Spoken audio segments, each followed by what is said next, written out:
Welcome aboard Phoenix. I'm Jen, that's Christian. Have you been pondering some of those big questions lately? Like, why do we exist? Why is seawater so salty? Are we really going to live on Mars? And how do you do laundry on a boat? Well, this week we can answer at least one of those questions for you. We'll also take you on a leech-infested hike.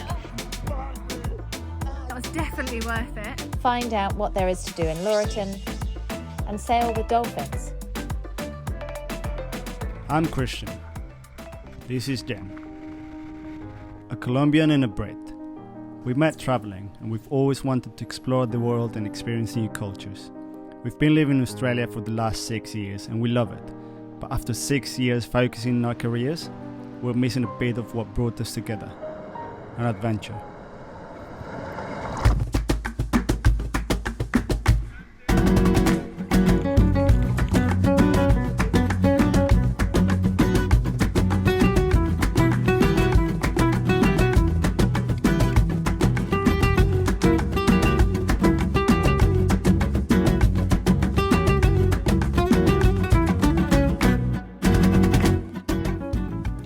We started our trip in Sydney. We are now 161 nautical miles north-northeast.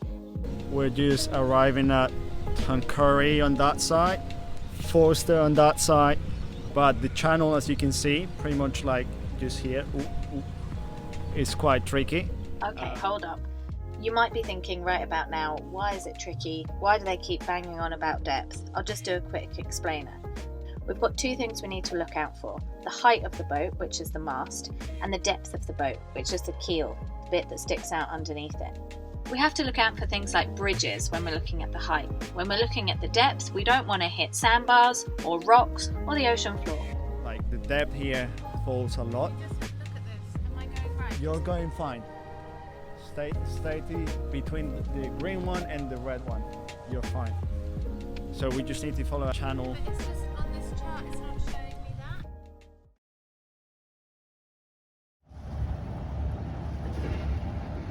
So this is what we wanted to show you guys. We're more next to a bridge. The line where we need to be really careful with the sandbar is just there, that void that you can see there. We also have a wall there, and all of that area is really shallow, but the current is going that way, so we were risking being pushed towards the bridge. But it's the morning now, we've decided to set off. We were going to stay here for the evening. We've decided just to push on because it looks really flat and calm today. So we're just going to head up to Laurieton. So we've heard very good things, haven't we? Yeah.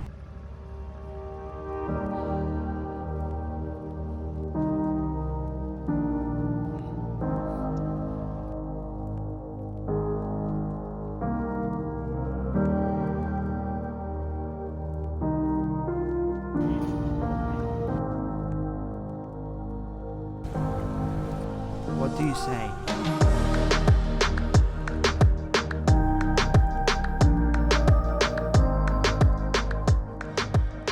It looks beautiful here. We're looking forward to going on a hike.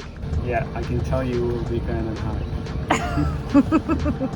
Looked like a sandbank from earlier on, but as we got closer we realised it was just scum.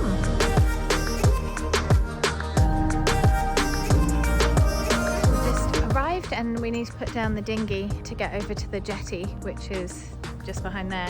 First we need to pump it up. It's been on the deck and got a little bit deflated, so we're just gonna get it pumped up and then in the water for the light fades. Oh, What's the noise? What's that racket? Oh wow. It's so flat and calm. nice, isn't it? Calling me, I'm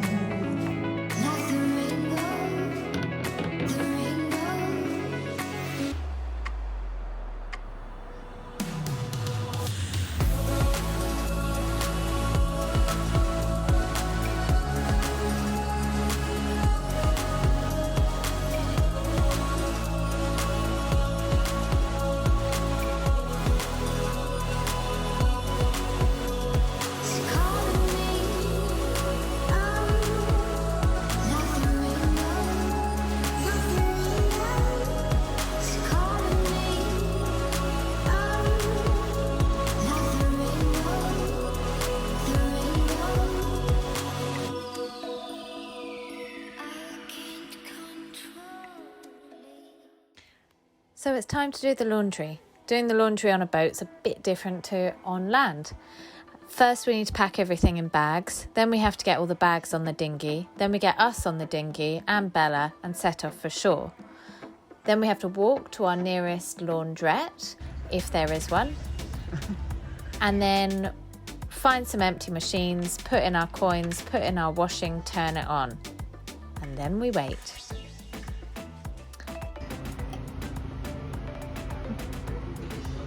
Waiting for the washing.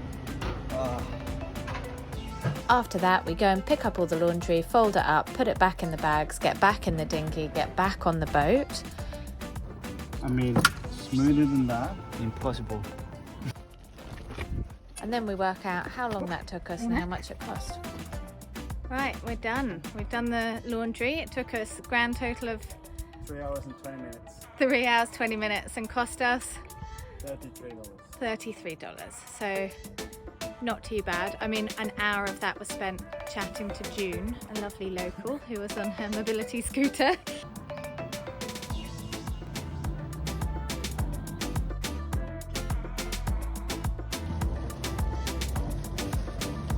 Putting the dinghy up for the night. Not that we really need to here, it's so flat, but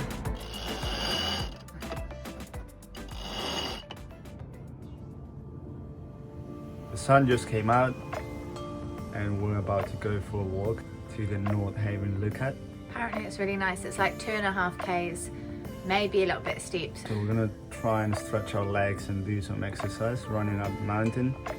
Apparently there's a really nice view and we can look back over where we came in on the boat, so that would be nice to get a sense of like how we actually got in and what that looks like from up high. We're excited and we're ready to go. I like the fact that it looks like we're in Queensland already with all of those landscapes.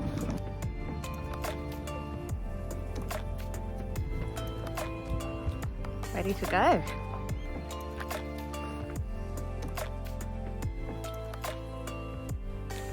We've already started, a bit muddier than we thought, and a few leeches. Otherwise, so far so good. So it's a bit steeper than we thought. We're a bit less fit than we thought. So we're just wheezing up the hill. Tried running, wasn't happening. We're just trying to walk up it now. My God, 2 weeks of just moving around a 36-foot boat ruins your stamina.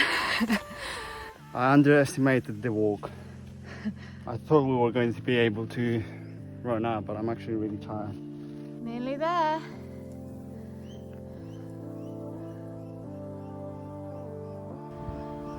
Well, we made it to the top and it was definitely worth it. There's a little viewing platform just out here, and this lawn is where hang gliders and paragliders take off from. Can you imagine? That'd be awesome. The view would be amazing. Looks like there's another lookout the other side of where we are, so I'm just going to go and check it out. I just found these extracts from the logbook of Captain Cook. It was incredible to be standing there, reading an excerpt from Captain Cook's logbook, 252 years, almost to the day, from when Captain Cook and his men sailed to Laurieton and sounded and charted the area. He named the mountain the Three Brothers. The Brit people from the mid-north coast of New South Wales also call these mountains the Three Brothers: Duragan, Muragan and Buragan. There's this food and music and wine and beer festival that's happening here in Laurieton, and it's right next to where we're moored. We also have a friend that lives in Tuncurry and it's only half an hour away from here. That's Brent. He's come back to Australia after a few years away, and we're just going to go and meet him with his partner and his baby. So yeah, we're looking forward to it.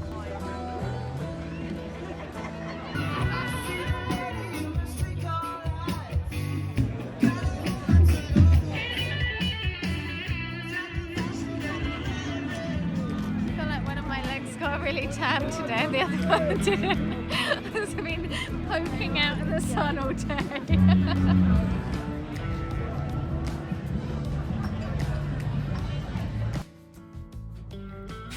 So we're just passage planning, and basically we're just getting information from all these different sources to try and understand how we can get out over the bar that we came in on. Christian's just called the Marine Rescue. What do they say? They said that tomorrow there is a warning from the Bureau because strong winds are going to be picking up in the afternoon, which I saw, but I think we can actually get into Port Macquarie before the winds picked up too much. We're just still working out some details and we'll make a decision in the next 24 hours. We set off for Port Macquarie the next morning. If you're enjoying following our journey, hit the subscribe button and join us next week.